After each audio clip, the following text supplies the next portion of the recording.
Okay, welcome back guys. So in today's question, which is the problem 26 from the second chapter of Meriam textbook, we need to remove this spike from the timber by applying force along its horizontal axis. An obstruction A prevents direct access so that two forces, one is 1.6 kilonewtons and the other one is P, are applied by cable as shown. We need to compute the magnitude of force P in order to have the resultant T directed along the spike, and we need to find the T. So before we start, let's call this our X and Y axis, and what we're gonna have at the end, our R or resultant, which we call it T. The sum of all forces in Y direction has to be 0.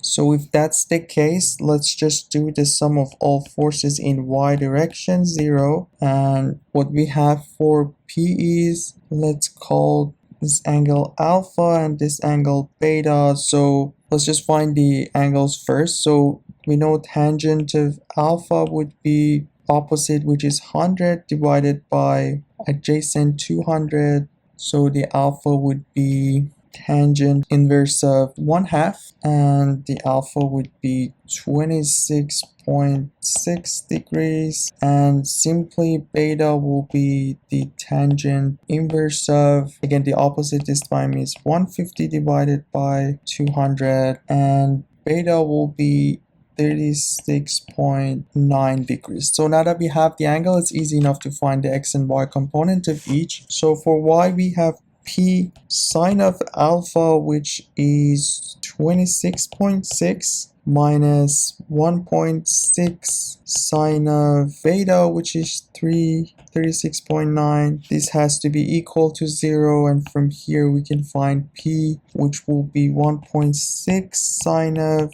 36.9 degrees divided by sine of 26.6. So from here P will be 2.15 kilonewtons.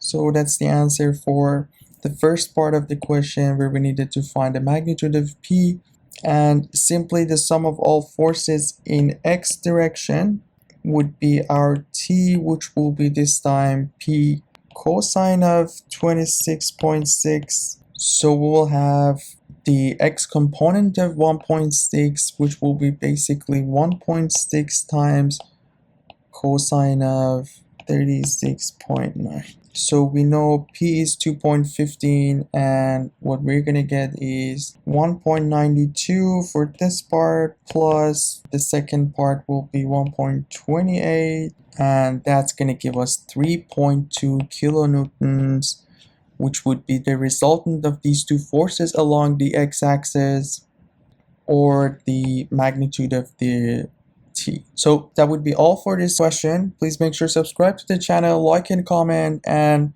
feel free to drop your question in the comment section. I'd be happy to answer those questions. And you guys take care. I'll see you in the next video. Have a good one.